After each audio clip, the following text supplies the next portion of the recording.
Hello and welcome to this postgraduate seminar on material culture. My name's Chloe Leaper and today we're going to be looking at the meaning behind materials. Material culture is a phrase usually used by archaeologists when they're referring to the artefacts left behind by past cultures. Material culture, in terms of a designer, are the concepts, the meaning, the symbolism, the qualities of materials and how that influences our choices of them.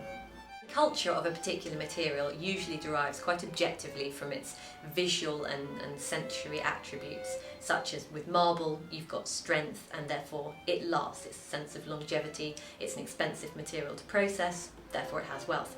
However, you can have much more subjective readings which don't always supersede cultural learning. These are things like myth and legend. For instance, the English oak has a great place in folklore and history.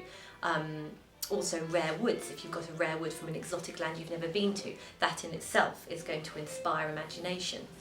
You get jewels, semi-precious stones passed down through the family, all building up layer upon layer of history and imagery.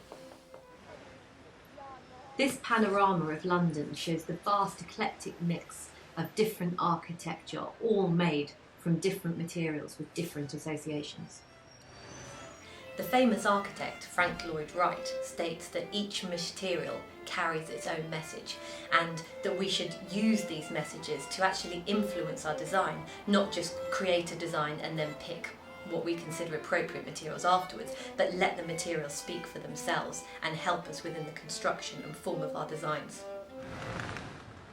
The brick and stone of St Paul's is here sharply contrasted to the new modern glass steel structures of these skyscrapers.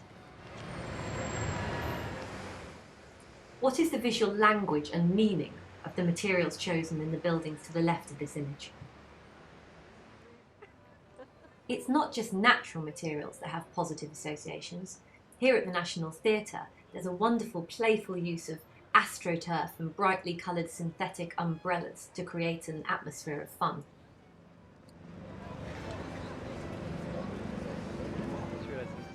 The informal and functional associations with astroturf means that this is a very inviting space. There's no keep off the lawn sign here. Material culture is also reinforced through everyday language, which shows how materials and their symbology is very much ingrained in cultures. For instance, you have Margaret Thatcher, the Iron Lady, strong, tenacious, as with the material. You have a heart of stone, stone, cold, inert. We get the meaning behind that. You have silver-tongued, something that is visually appealing, very, very slick and perhaps slightly slippery. When looking at the culture of a particular material, we can analyse it by breaking it down through the senses. For instance, sight, when looking at the visual properties of a material, we can look at the tone, we can look at the colour, we can look at the texture, and we can look at the shape. This sculpture by Frank Dobson has been cast in bronze. Bronze has associations with age, wealth. It's a classic material for sculpture which gives the sculpture itself authenticity and a sense this must be a good work of art. Touch is a particularly important sense at giving an idea of the material culture. When we look at touch, we're dealing with shape, we're dealing with texture, we're dealing with weight, and we're also dealing with conductivity.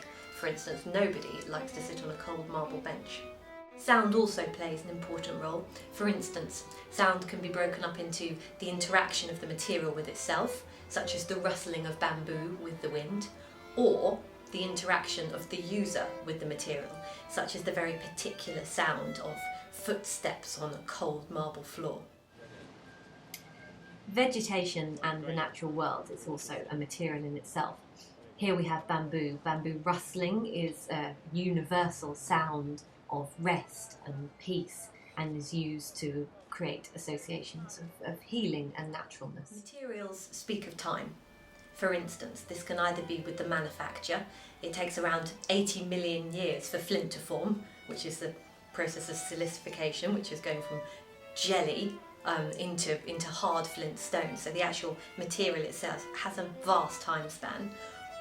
An oak is slightly different, for instance. An oak tree, average age 200 to 800 years, very different time scale. And the materials, we have those associations, that kind of basic knowledge of this.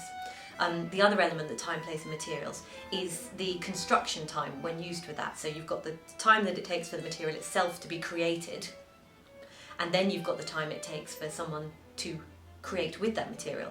For instance, the difference between a beautifully hand-carved wood and oak door, which may take many months, may take many years, and you can feel that behind it when you come into contact with that material, or basic wood cladding on a building. That may take a couple of days, a couple of weeks, very different sense of time. So the process and the formation of the material speak very differently.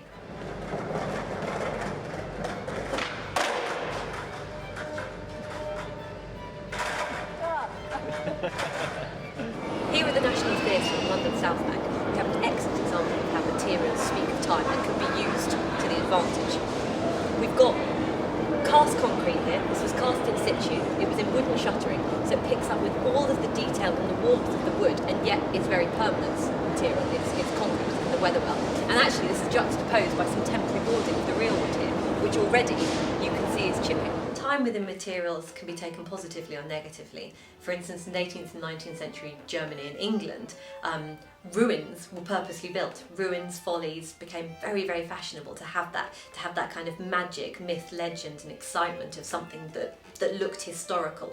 The materials themselves felt as though they had this history behind them. There was a story, there was a narrative.